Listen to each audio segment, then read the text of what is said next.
Hi, welcome. I'm Judy Cameron, and I love this communication model, nonviolent communication.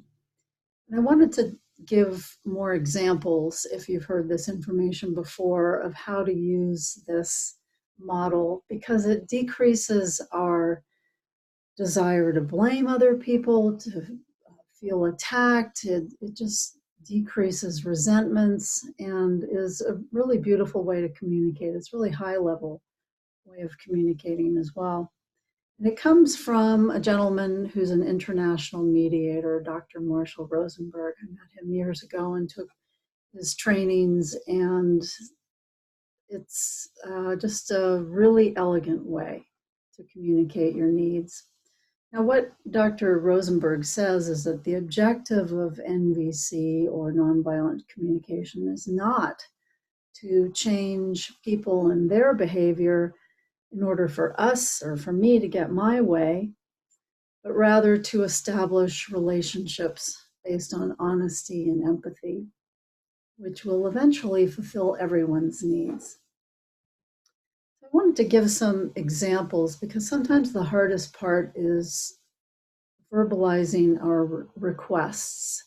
And also, what this model will do is help you get clear what your feelings are and what your unmet needs are. So, I'm going to give you 3 business examples and 3 personal examples. Here's the formula. If you haven't seen it before, or if you have, to refresh your memory. The process starts with the observation in as factual or neutral a fashion as you can. When something happened, I felt feeling into, were you angry? Were you sad? Were you shocked? Because I needed something that didn't happen. I need to feel safe. I need to feel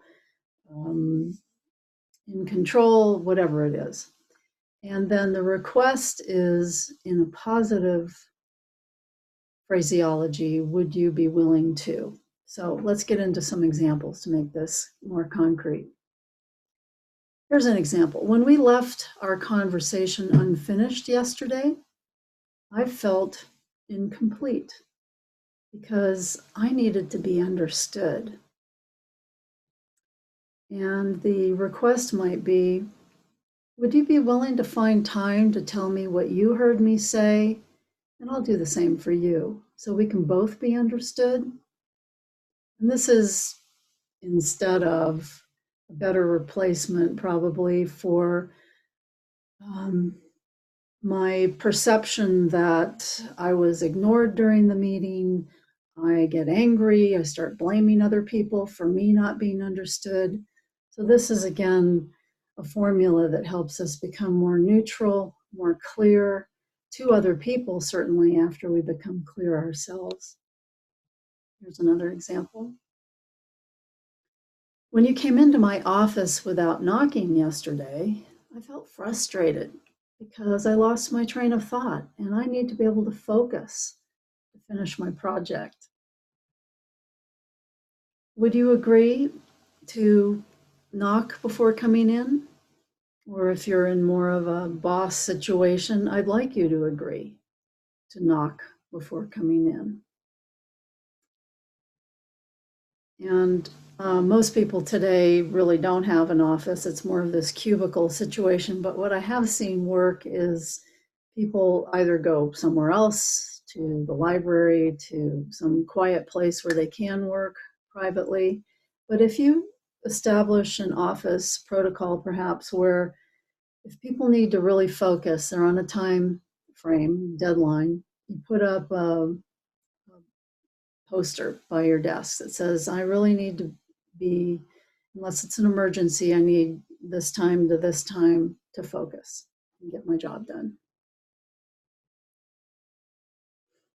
Another example, during our meeting yesterday, I felt uncertain. If you had more to say, and rather than I need, you might even say I appreciate. I need honesty, or I want honesty, but another way to say it might be I appreciate honesty. even if you might disagree with me? Would you be willing to tell me more about how you feel about the topic and what I could do differently? Here's a local example from us living in Central Oregon. When we nearly missed a car yesterday, I felt scared because I need to feel safe on Highway 97. We've had a lot of accidents on this freeway. So I'd like you to drive at or under the speed limit. It's a direct request. Your life is in danger if you drive with someone who's driving like a crazy person. So it's okay to be direct in your request.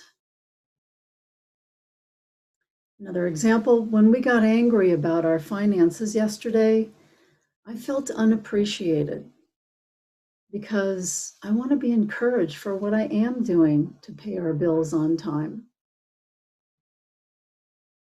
Would you tell me one thing that I've done that you appreciate? Instead of with my old pattern was to withdraw and fume and blame my husband and just not communicate well. So this is very clear, and it helps us get clear as well what our feelings are and what our unmet needs are, and a request to have that need met. Here's a good one. When I came home last night and dinner wasn't made, I felt angry because I want to feel more supported. Would you be willing to talk about ways we can support each other more effectively, like making dinner on the days I work late? And of course, then I would also be more open to fulfilling the need of my husband's or my friends, whoever is making dinner for me.